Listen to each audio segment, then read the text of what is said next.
In this quick video, I'll show you how to buy Shiba Inu on Coinbase Pro step by step. So the first step is to go to pro.coinbase.com, then log in.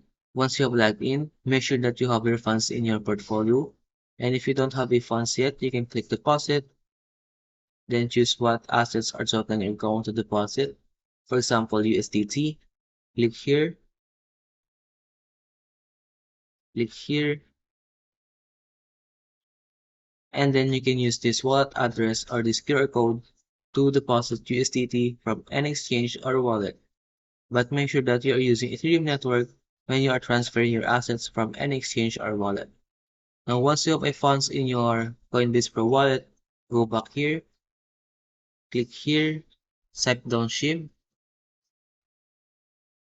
and then choose what pair you're going to use.